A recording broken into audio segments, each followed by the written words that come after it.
Good afternoon and welcome to Apex Racing TV. Alex Simpson and Brenton O'Brien here for the Sim Racers Asia Proto-GT Series. We're at Bathurst this week, and we're filling in. But it's like the Dream Team back in the house, Brenton. How good is it, AC? It's so good to be sitting here next to you again. I do enjoy the times that we get to talk about this great series with Sim Racers Asia. We know what Mark Lang brings to the table, and really looking forward to this round here at the mighty Mount Panorama Bathurst. Yeah, just waiting for the final few people to finish their laps as qualifying comes to an end, and then we'll jump straight into the race here. But last week out we were at the Nürburgring, if I'm not mistaken. I wasn't in the booth for that one, but the series looked like a whole load of fun, and I think there's looking at the grid right now, the classes are all mixed up as well, so it could be a really interesting race dynamic. Normally with multi-class racing, we see everybody's completely spread apart, and you can clearly see your divide between the classes. That's not the case here, so there's going to be a lot of infighting. There'll be some frustration with people being faster, say going up and down, going up the mountain, down the mountain, through the corners, but not having the straight line speed. The GT1s are very fast, quicker than the Radicals once they get up to speed as well. So, and here at Mount Panorama, we know those huge straights play a massive role to the lap time as well. So guys normally trim their cars out, get that extra speed. So yeah, it's going to be a really interesting dynamic, and of course probably your favourite track, mate. Oh, hard not to be the favourite track. And there's been this week with the GT3 official series, the track is is Bathurst, so a lot of the GT3 guys are pretty dialed up. I'll just quickly go through some points for you. If you need the GT1 championship, you use DeVries is on top there with 42. Jeff Price 37 points, and Keraden Bafaya is on 32 points. Sorry, 32 points. Yeah, got that. The top 20 prototype. Well, we'll go through the top three. Ross Rizzo, Pelican Ross, we call him, from Pro Force Racing, 42 points. Steve Callahan 35, and Kevin Huang from Archipelago Racing is on 32 to start a rolling start. And the top three, the GT3, Yu Min Choi for iRacing Korea with Leonardo de Oliveira and Lewis Kigali from Fusion Sim Racing in the top three. Macau Sim Racing lead Pro Force Racing with YLAB Motorsports in third place. That's after that first round as the cars are gridding up for the rolling start, AC. Yeah, indeed. Just obviously a little one here. I wonder if you could just give us a quick sort of rundown of the top 5 in class for qualifying. Top 5 in class, we can certainly do that. The GT1, the C6s, we talked about him just previously. Keraden Bafaya, I hope I've got that right for you, 159.818. Comfortably ahead of Andika Maluna with a 2:06, and Eustace Rise, who was last week's winner. Yeah, good, 3 seconds off the pace there of the C6s, but the tyres are the issue there. The SR8, Yavia Diego, 2:02. Ross Rizzo, Pelican Ross, we call him, again 2:02, just a 1/100th of a second difference. And Mark Pickett, who literally has just done 4 laps of this car only. He just loves this track, and he's already less than a second under that time. And the BMWs, well, let's just go through the GT3s. I think you'll find that the Mercedes are the quicks around here. It's Evolution Racing Australia 1-2 with Ian Ford, 202.992 with teammate Tim Jackson, a 203.3. Lewis Kigali, also a 203.7. So looking forward to what they can do. Adam Zeitinga, we didn't mention him actually. He's in the Audi, a 203.2. So that would actually be second place for the GT3s for Adam Z. That's a pretty big grid there. Huge grid. Let's have a look. Total of 43 cars. Couple probably not going to take to it. But yeah, massive turnout. Yeah, it is. And just going down through the qualifying order there, like the normally it's pretty easy to work out who is where in the classes. Fortunately, the overlay does show it for you, but everyone is mixed in amongst each other. So yeah, this is going to be a really exciting race. It's what an unusual. Well, what's the word? Mixture. We've got the C6 GT3 with the Radicals, and the times look at them. There's a C6 on pole, followed by a couple of radicals in the C6 as well. But anyway, they're about to enter the last turn. The safety car is in, and we will be away shortly. Yeah, here we go then. Round 2 of the Sim Racers Asia Proto-GT Series from Bathurst is away. And yeah, that Corvette uses its power to make sure it stays into the lead going into Hell Corner. Yeah, trying to see if it's a clean start. Looks like Brendan Jackson from Pro Force Racing has got a black flag from maybe passing a car in front from what we can hear. But as the car's got mountain straight for the first time, that C6 of is it Badera has cleared out, hasn't it? But look at this. I haven't seen these races this year, AC. But these little radicals, geez, they look like a lot of fun, don't they? And you've got Ross Russo with Mark Pickett right behind.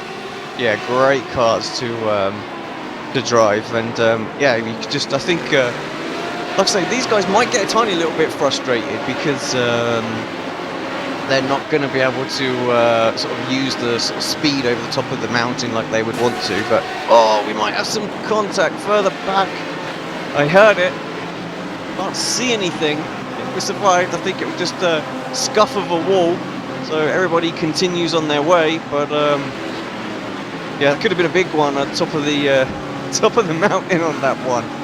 Well, miraculously, it's actually been a really clean lap so far from what we've seen. Touch wood, we don't put the knockers on them. But as the cars go, the leading cars here with Buafia, car number 12 in that C7, Archipelago Racing leads the race. I don't know enough about him, AC, I'll be honest with you, so I'm just having a look at this C7, the straight line speed, see what he can get up to. I don't have Joel Wheel timing running, I better make sure I correct that. I can clock him at 274, 275 he'll touch. So I don't think that the radicals get onto that, do they? I'll have to have a look later on. Nowhere near, I don't think. That'll definitely be the thing. And actually it looks like he's able to carry the speed over the mountain as well, so very impressive. And we do have a radical who's he's missed the pits completely as well. It's a bit messy there. Who is that coming into the pits? Oh, there's so many cars going through. I've lost them amongst all the clicking. I'm getting a brand new mouse from Logitech given to me this week. AC, you'll be happy to know. Won't be making these big, loud, thumpy noises. Drama here though. They look like it was one of the Audis has just been put into a wall. The 399, it looks like. Just going to have a look to see who that is. Alex Paul, yeah. Alex Paul. He's around, so something's gone on there. Yeah, I think he had a bit of help. Have a little look at it back, rejoin as they're coming through the chase. And yeah, and he's Delta Audi. Oh, yes, he has. Oh, wow. Oh. Canna Basal has, yeah, that's a fairly decent Liberace right there, isn't it? He's not even close to his breaking point there, and that would be the end of his day, I would imagine. Oh yeah, he knew he got it all wrong as well. He died out, and it was. Oh, and at the cutting, there's cars have just whole track. Daniel Polton, car number 29 AC, is facing the wrong way, and the cutting, and who's that? Who's just driven into him? Mark Lang. Oh, there's a lot of pain there. And Mark was driving all by himself. Oh, there's probably yellow flag showing, to be fair, and Mark's car's on its lid, and Dan there patiently waiting. And everyone was checking up. There was a crash before that, and someone morphed through somebody else as well. So there was something that started before Polton had his accident. Polton was just trying to avoid it, and actually Mark Lang just come around the corner, obviously saw Polton there and just slammed the brakes on and lost it as well. So lots of people, you know, if we were watching this back, you would think there'd probably like oil on the road or something there, because it just looks so random, all those cars. Yeah, that's checking up and losing it there. Stephen Bouquet has lost the rear of that, and has caused a bit of a drama, and there's obviously comes your more man, dramas now. Pickett up the inside, takes the lead in the class. Yeah, well, every lap that he does is another lap he's learning. I don't even know whether he knows to take tyres or fuel. I told him probably not to. I don't know the tactics behind this, but in the poorest ERA livery ever created, it's a basic one. He's got it up to the lead there in class, and let's see what he can do at 201.5 last lap. Comparing that with Buffet's 201.2. Casey, you know more about this than me, but I hear that the Radicals weigh about 200 kilos, so they're a lightweight feather. You think they'd be pretty good on their tyres over a 45-minute run? Yeah, I would think they'd be absolutely fine. Lightweight, of course. They've got a fair amount of downforce in there as well, so just obviously won't have the power of the Corvette, but you have to think going over the top of the hill. Once you start to nail that car, you get completely up to speed, and he has a massive moment. Just about holds on to it somehow. How did he do that? I think, you could see these guys get close to the Corvette, but I can't see where they're going to overtake it. That's going to be the thing. Well, in the pits, because I think the GT3s, yeah, I don't know if the GT1s, they've all got to do a stop-go, don't they? But I think the GT1s will struggle with their tyres. It's a big, heavy car, that. And if these guys do the right thing and work together, and who we got here? We've got Javier Diago, taking the lead in class here. Maybe his Pickett you don't need to fight. No, he's going to stick with that. Just work off each other and go. Diago's going to go sideways. He won't get any drive out of that. And he's going to lose a place here to Maluna as well, and that's the last thing he wanted to see happen, because getting past that car is going to be very, very tricky. Well, maybe we could jump on with Diago here as he goes across the start-finish line. Let's just see what the draft does for this car. He seems to be all over the place with the steering. So he's got the C6 of Maluna in front. Let's see what this C6 does. It's just, even in the draft, I know he's got the draft of the Radicals, in front, but that car's just driving away, isn't it? You can see the speed difference. Probably 15 k's quicker down the straight, so there's absolutely no chance whatsoever of getting by it. But still, it's fantastic racing, isn't it? And they've got these little whippy Radicals. I'm a bit of a fan all of a sudden. I've never driven one.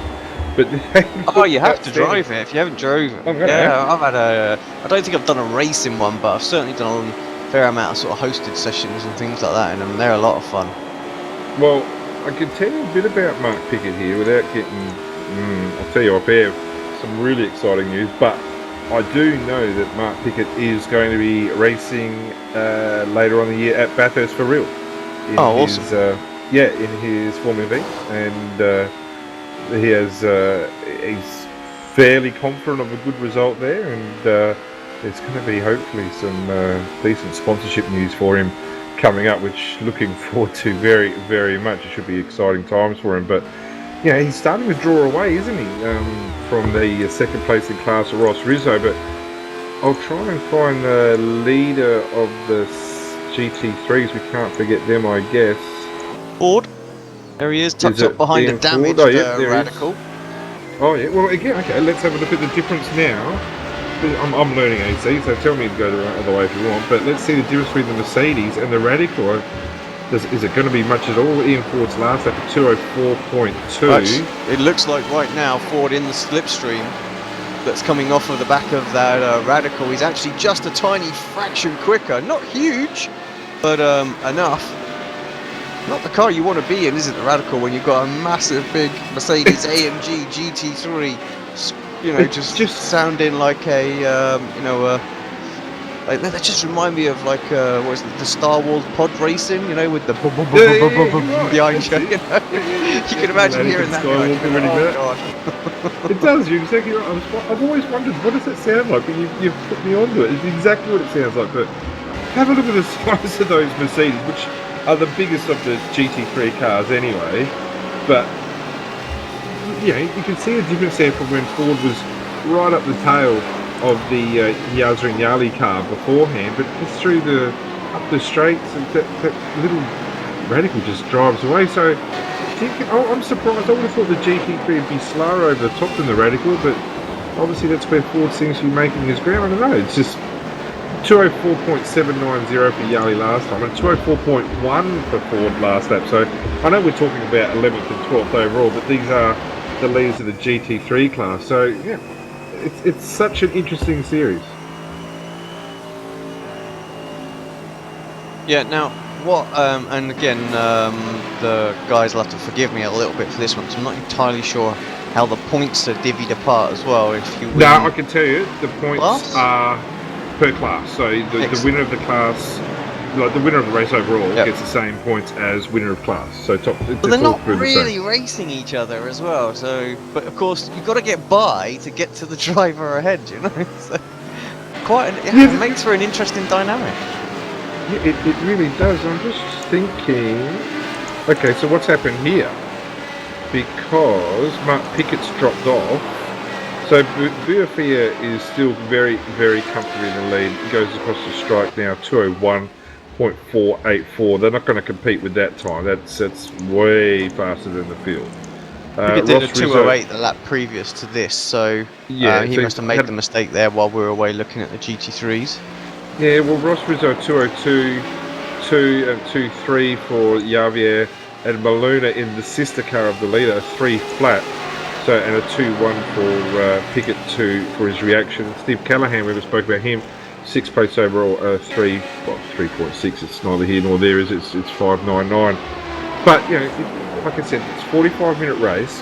Now, the GT3s I think are fuel restricted. I don't think the radicals are. So, and it's not worth taking tyres for the radicals, from what I understand. So they're pretty quick and lightweight, and they nip her out. I don't think it's worth taking tyres for the GT3 because the tyre stop is just ridiculously long. It's like an extra 15 to 20 seconds to take the 4 on board, and I could imagine that the C6 is pretty heavy on the tyres and it might come back to the field. Yeah, so like you say, 100% fuel. I'm just looking at the rules just to get an absolute for 40% fuel restriction on the GT3s, as we just keep an eye on the battle for leading class for the radicals. So yeah, 40% restriction and 100% for the 2 other classes. 1 mandatory pit stop for those guys, and iRacing must record that they pitted. So that can be much like we've seen in the previous sort of seasons, where it's just like, you know, a stop and go. Yeah, I think you're spot on. And actually, I better have a chat. I better go have a chat.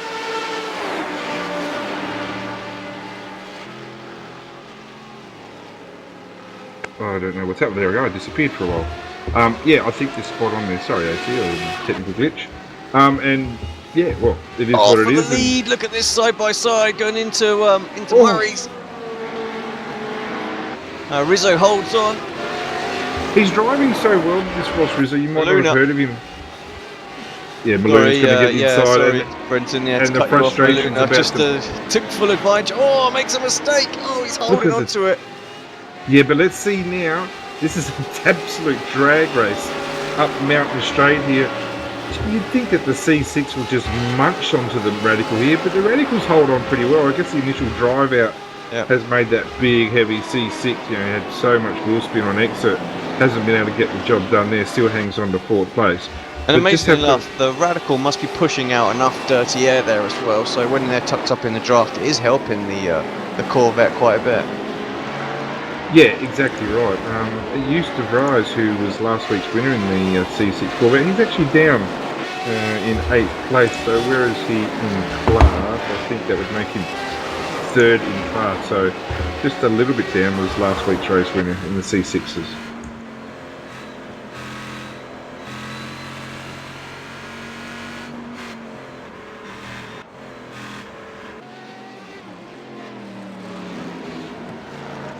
Just having a little look for some other battles. Yeah, little battle Tim Jackson, 0.3 of a second behind.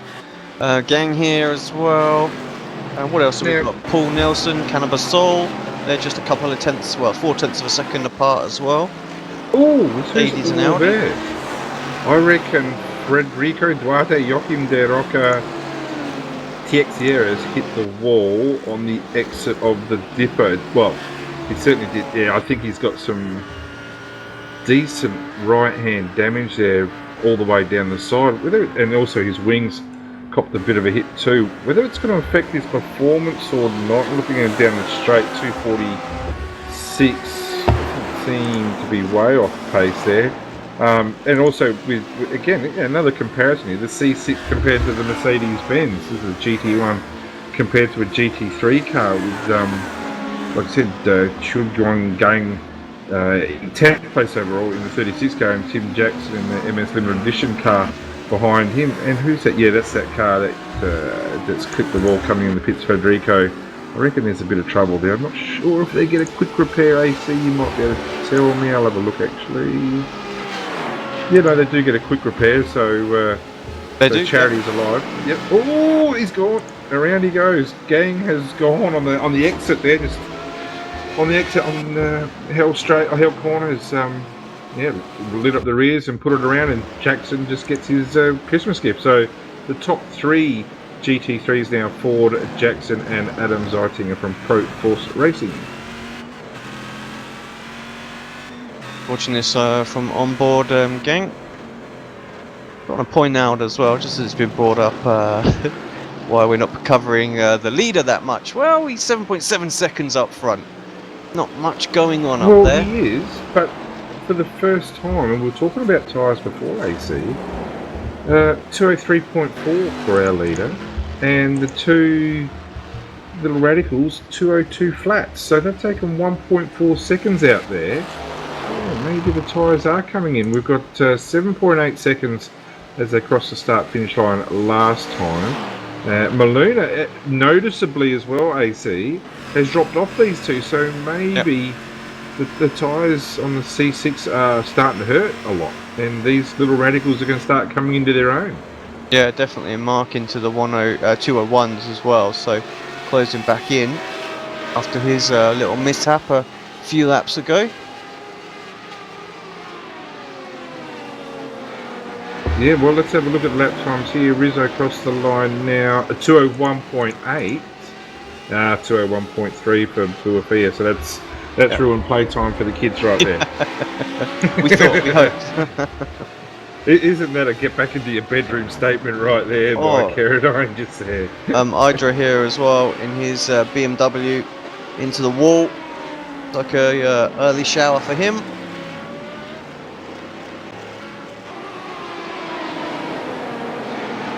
Yeah, well, Lachlan Crowe, I've noticed, has been in the pits for an extended time, so his day is done.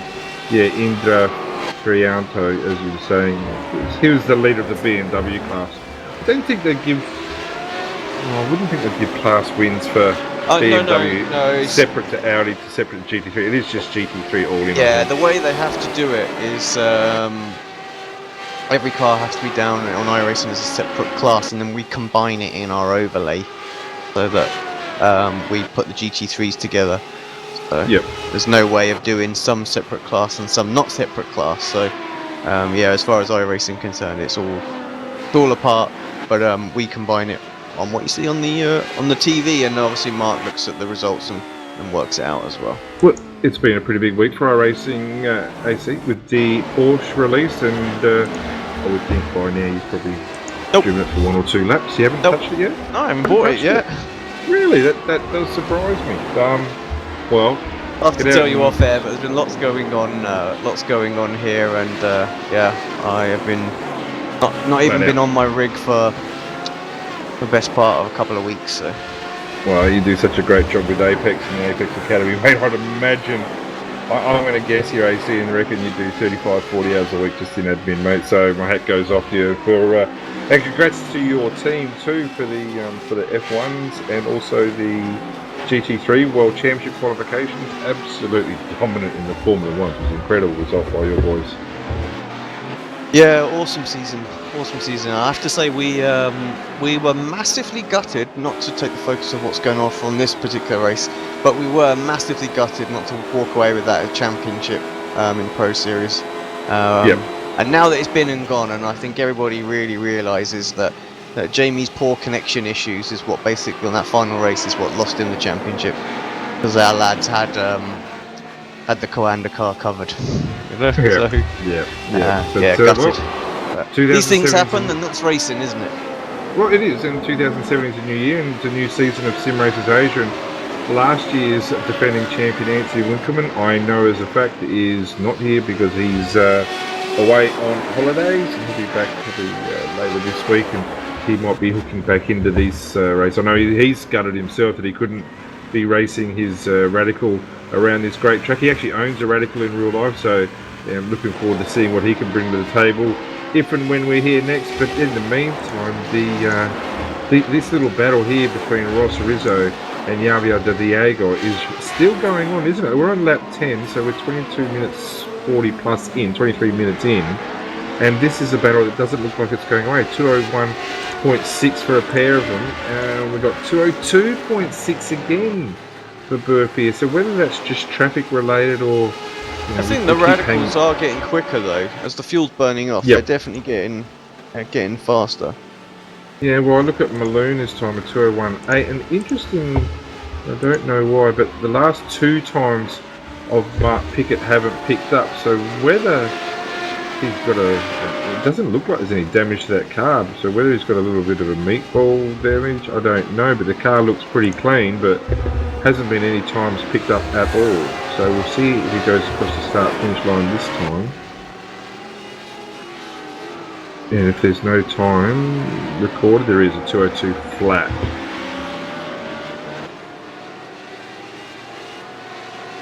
But you're right, the radicals are getting faster, aren't they? And slowly taking time out. The last time we looked at the gap between first and second was 7.8, 7.3.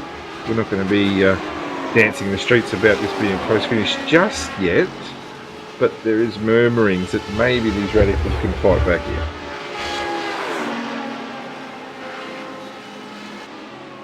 There's Jadrine moving forward as well. Oh. And has he been in the pits? No, not yet. But yeah, lapping quickly or fairly quick as well, and just moving his way back forward. So traffic. Who have we had in the pits? Just three radicals so far. Yeah, so we've had a couple of early ones that were there for a while. Got Paul Nelson here in the car 5 down in 7th place, driving his Audi, and he's got Yazin Ayali just in front. It's a battle for 16th and 17th over. I think Yali might be recovering from an earlier incident Yali from the grid. Took him just going into the chase, so pulling away already. Yeah, pulling away already. I know. Struggling. Pace looks off. Well, he looks like he's carrying a bit of damage to the right front, and yeah, like I said, the official GT3 race has been here all week, and I think I could speak pretty clearly for him, and he has had a disastrous weekend, an absolute disastrous. I'm not sure he's finished any races at all, and I know his iRating and safety rating has just plummeted.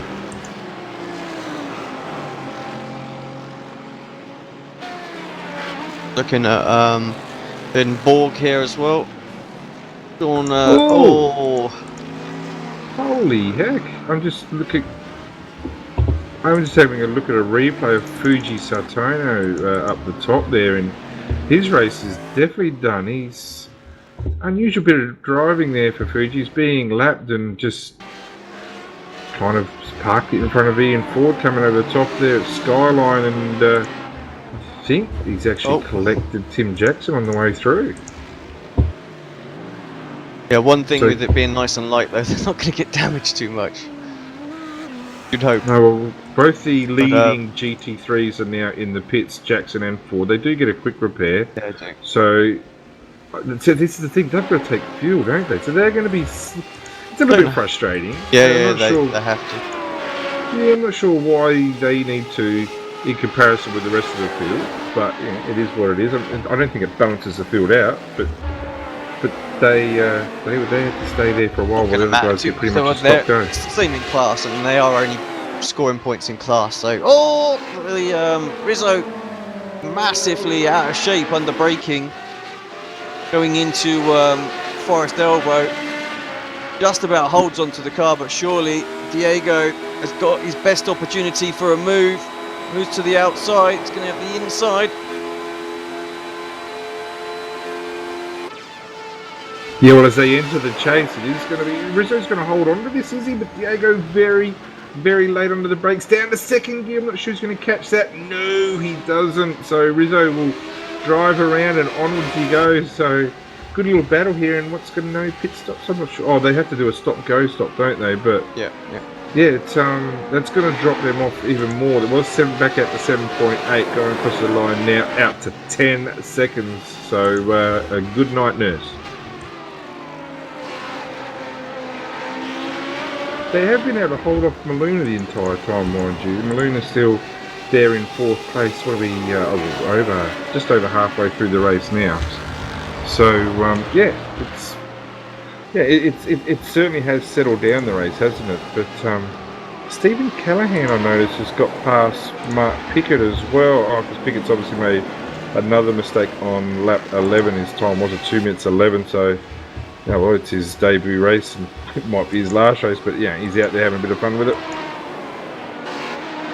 Yeah, he's got a bit of damage there as well. Having a little look. Yeah, I don't know if he has. We've got no, Adam it could just be the dirt build up, I think, on the car. Yeah, Adam Zeitinger, the car 000, the Pro Force Racing GT3, is pitting from what was the race lead. He's been able to hang on for 1 lap longer than the 2 Evolution Racing Australia cars. So let's just see. Just gives Zeitinger now in the pits, and there goes to the Logitech car and the MS Limited Edition car. Yeah, quite comfortably through, as is Stephen Bocade. So probably a bit of a gain there by the 2 Mercs over the Audi. And just having a look at Stephen Bocade, we saw the dramas he had on the opening lap. He is a lap down because of that. Nice to see now we can see who's exactly in Clubman's and who's in Pro as well. So interesting, actually. Another shout out to the leader, because, you know, not only is he winning this race fairly comfortably now, 9.5 seconds clear. He's also Clubman driver too, so, you know, smashing it. It's going to take all of them today. Yep, yeah, he will. And, well, the job's not done yet. This is a track where, I remember it's years ago at Monaco, and you probably remember this too, AC. So I can't remember the year, 88 maybe, where he had Monaco absolutely sewn up, 1 run done, and was dropping down 1.5 seconds a lap, and came just before the tunnel there and thought, yep, he just blew it, didn't he? Just put it in the wall. Yep. And the first of the time that the McLaren pit crew were able to speak to him and find him, he walked home. He didn't walk back to the pits, didn't go to see anyone, he just walked home. And quite an amazing story. Straight out of the F1 car, over the wall, walk home. Helmet in his hand. Just an incredible story. But it could happen to anyone here in this race if they think they've got it won.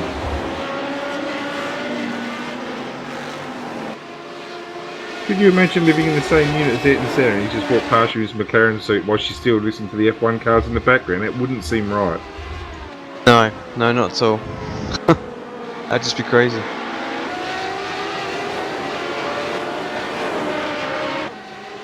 A little battle starting to form up. 3 class still very, very close. We haven't given them much love, and I'm pretty sure that's because we're worried that people will call favoritism. Yeah. But can't take it away from Ian Ford and Tim Jackson, still out there lapping away together. Well, I know they've got a good set because I've used it. And release the reins, Brenton. Tell them to have at it. Come on. What was that? I see some noses flying in here, there, and everywhere. Oh, they'll behave themselves. I don't think they're actually racing each other. I can listen to their TS, and they've pretty much shut it down as well. I'm not sure which order they're going to finish in, but I know both the boys have had a decent week in the GT3. But the Mercs really suited around here. We think it's good over top end, down the straights, down along Conrod and up Mountain Straight. So, yep, they're doing a good job. And Adam Zeiting has just dropped off him a little bit, the Pro Force guy. But it is what it is. And like you said, it's one of those ones where they deserve to be shown, but if you show them too much, you accuse the bias. But Evolution Racing Australia are doing a good job there. But I think in the meantime, Mark Pickett, is he out of the race? Yeah, he is. So the good, the bad, and the ugly all covered at once. And Battle's starting to form up on screen now. Sorry, Brenton, to cut you off as well. So this is for 8th and 9th overall. But for, what is that? 5th and 6th in class? And it looks like Yali Ooh. recovering nicely, puts a move on, and moves himself through.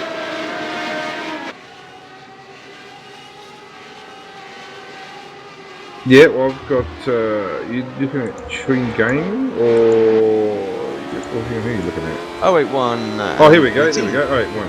Yazum Yali. Well, actually, here we go. Good little battle here, isn't it? And Yali moved through, so he's up. And like I said, I'm pretty sure this is recovering, but and nothing away as well because Federico's just been sort of holding steady, car still nicely intact. And joining the party is Farney Lazarity. Now, we normally used to see Farney in the McLaren MP4 12C. It's the first time I haven't seen Farney drive the car. So this is good on you, Farney, for coming out, stirring this up, because it's a three-way battle now. And we talked about Federico had some early dramas. He's certainly quick enough, as is Lachlan Pro. Lachlan would be a good couple of laps down, I'm thinking. Yeah, 9 laps down, in fact. But he's still there amongst it. So let's see how much Farney and Yazrim Yali can get into this, because these guys have been pretty quick all race so far. 8th and 9th, as we were talking about before, AC. And like I said with Yazrim, he's a recovering driver. He was good in qualifying, had a bit of a trip over. Looks like that back wing's bent a little bit. And we'll need to dig this out and find what's gone on here, because the overall lead has changed. Brenton, we'll stay with this action, find out what's gone on there, and we'll also see if we can bring that back up on screen. Well, I'll chase that. All that is Burfia is in the pits. He's had, and it is literally a stop-go, isn't it? If I was going to say anything to Mark, I can't see the point in that. If everyone does the same thing, I can really not see the point in that. But yep, he's had a stop-go. And where do the Radicals have to stop? Well, they do. They can do a stop-go as well, don't they? Yeah, I'd squash that if I was running the show. I'm not. Mark does a wonderful job, but if everyone does the same thing, there's no tactical advantage in it, I don't think. But that does give these two leading Radicals, they've been at it the entire race, haven't they? Ted Diago and Ross Rizzo, and this is now for the lead. Sean Thompson, the Pro Force Racing, the keys to that team over to Adams, I think. But it's a bit of a joke tag, bit of a joke here. Hashtag Sean's fault. Well, if he gets in the way of his teammate, it won't be hashtag Sean's fault. It will be just Sean's fault. So as Thompson goes around from 21st, and he's got Jaden Borg in front. Pretty sure that's a sister car or sister team car. They're in the same team, Augie and Sean. So the 3 Pro Force team racing cars are all in a line with Borg, Thompson and Rizzo going around. Let's see how easy the 2 GT3s make it easy. They don't make it easy for the Radicals. Well, maybe Sean didn't, but certainly Borgie did. So a little bit of a gain there by Ross Rizzo. I'm not sure how strong the draft is here, what kind of time they need, but they go very on close again. Down the hill, but just didn't quite get the run. So yeah, and all of a sudden that gap was sort of 0.2. It's now back down to, well, 1.1 now. So quite a change. 12.5, under 12.5 minutes of this race left. So they're gonna have to jump into the pits at some point. Yeah, I'm just Mark Pickett's just sent me a message as to what's happened to him.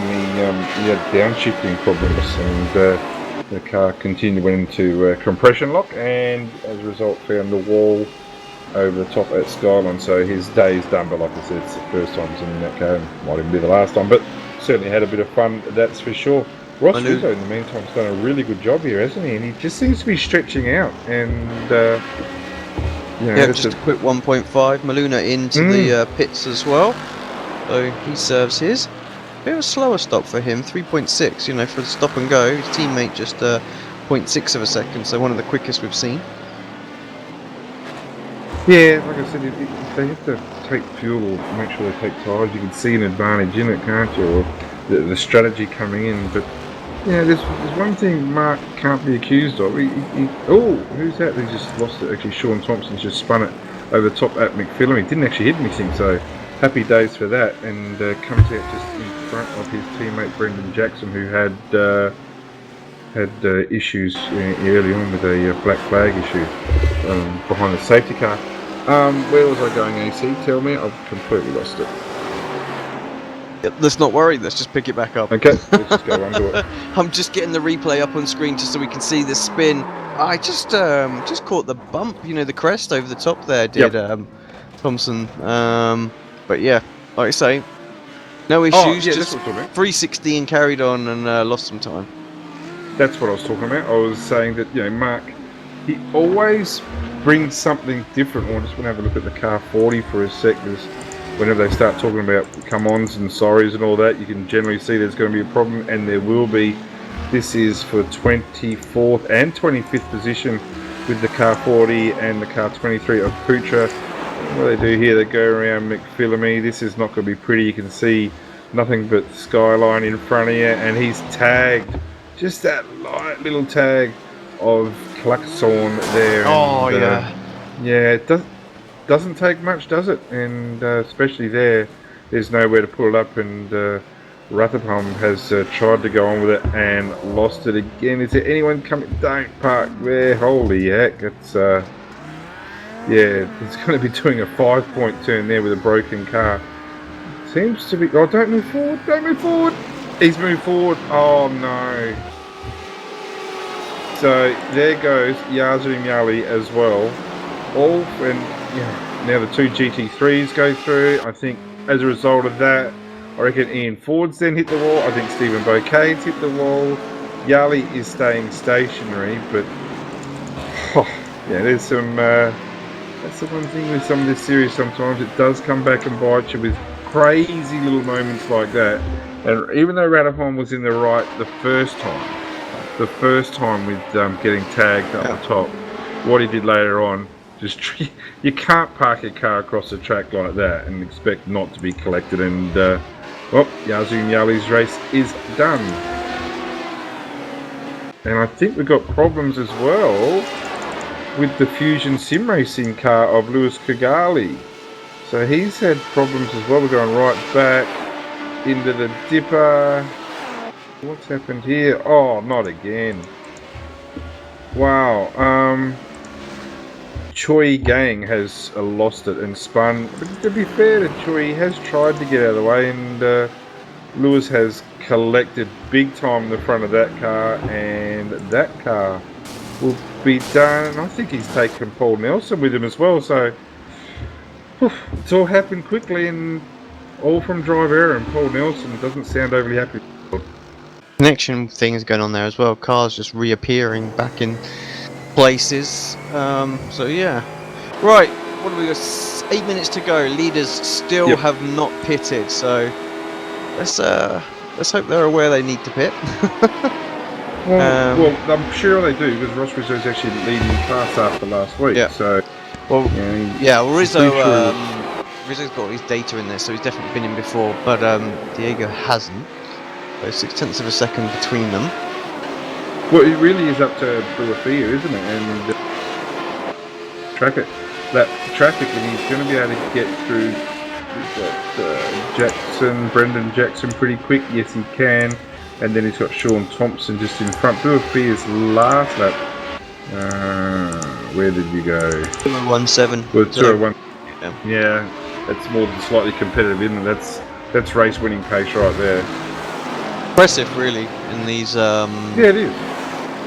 In these Corvettes, because they're not the nicest car to drive, to be honest. Considering the track temps, they're one good thing to drive.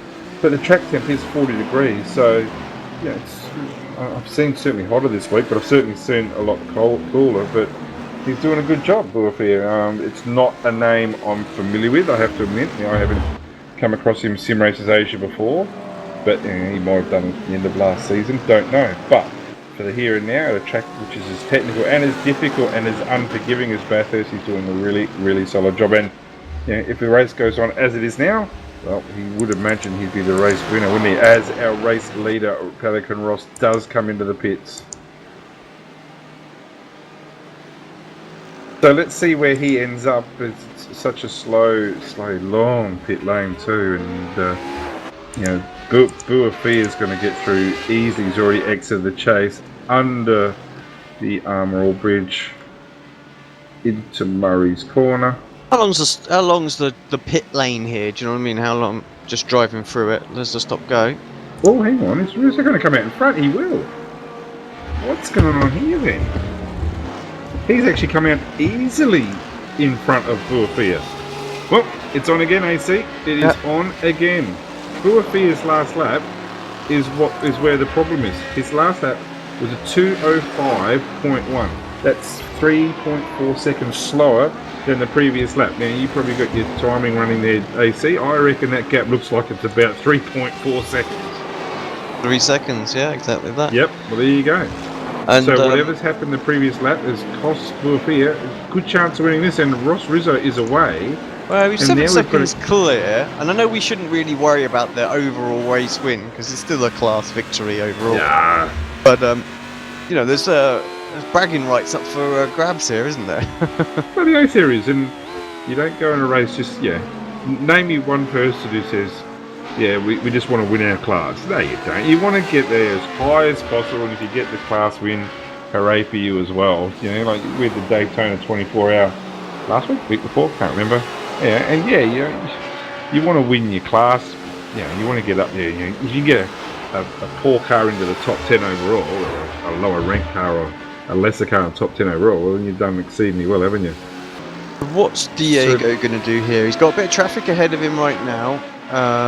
He might decide to duck on in. Yeah, yes. 4 minutes left. Well, because he's kind of running out of time, isn't he? So let's see how. A bit out of shape as he comes through.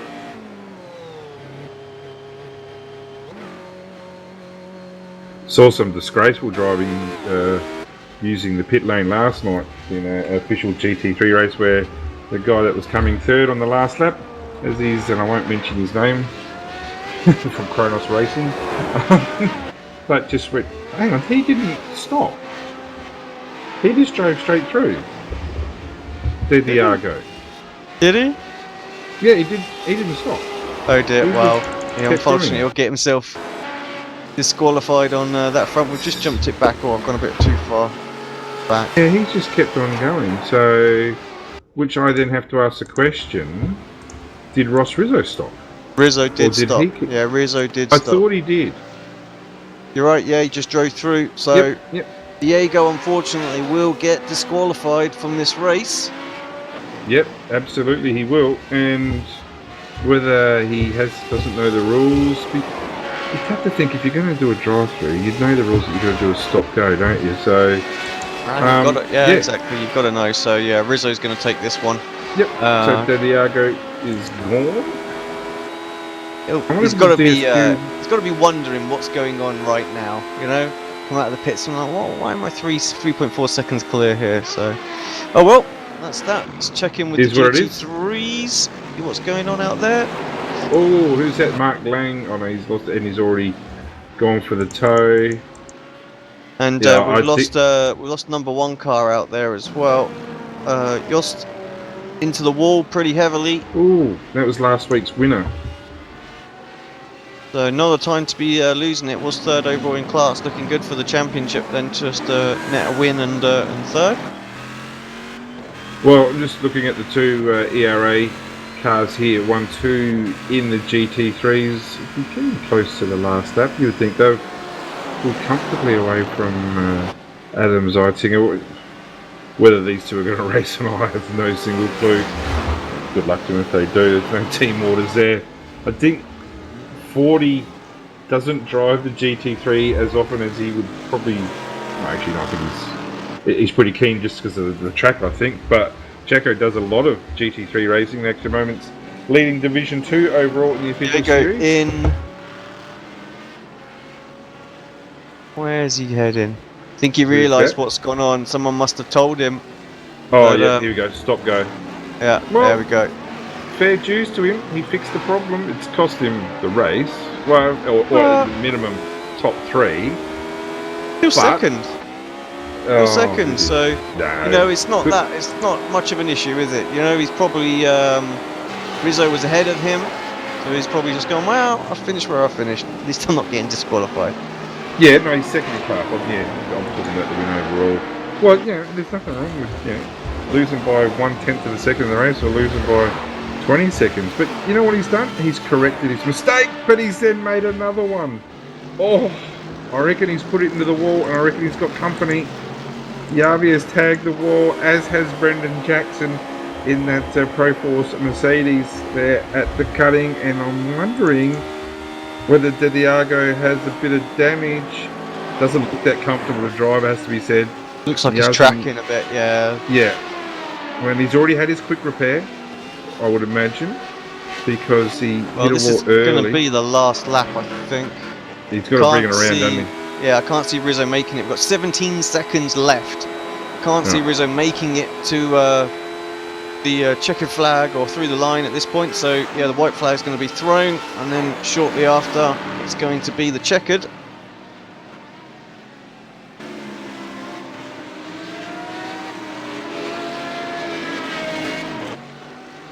Here we go then. So white flag is out. One more corner for Rizzo. He's going to take round 2. Overall victory. It's close at the end. 7/10 of a second. But he isn't going to get it. And the checkered flag has not come out. So they've allowed him to do one more lap. Oh, I do hate timed races when they do this. Canada Basal again. Alright, well, let's watch this because that C6 is just going to munch on that car of Rizzo in front. Oh, I'm glad there's one more lap to go, because this is going to be right down the way. Lap traffic ahead. Who have we got? We've got Indra Ferianto that probably will get in the way over the top, won't he? His times are substantially slower, up to 8-9 seconds a lap slower, in fact. So if Ross, let's face it, that C6 is going to eat him down, Conrad, you would think. Yeah. All that Vuafia has to do is just stay with Rizzo over the top here, and you would think that C6 will get the job done downhill.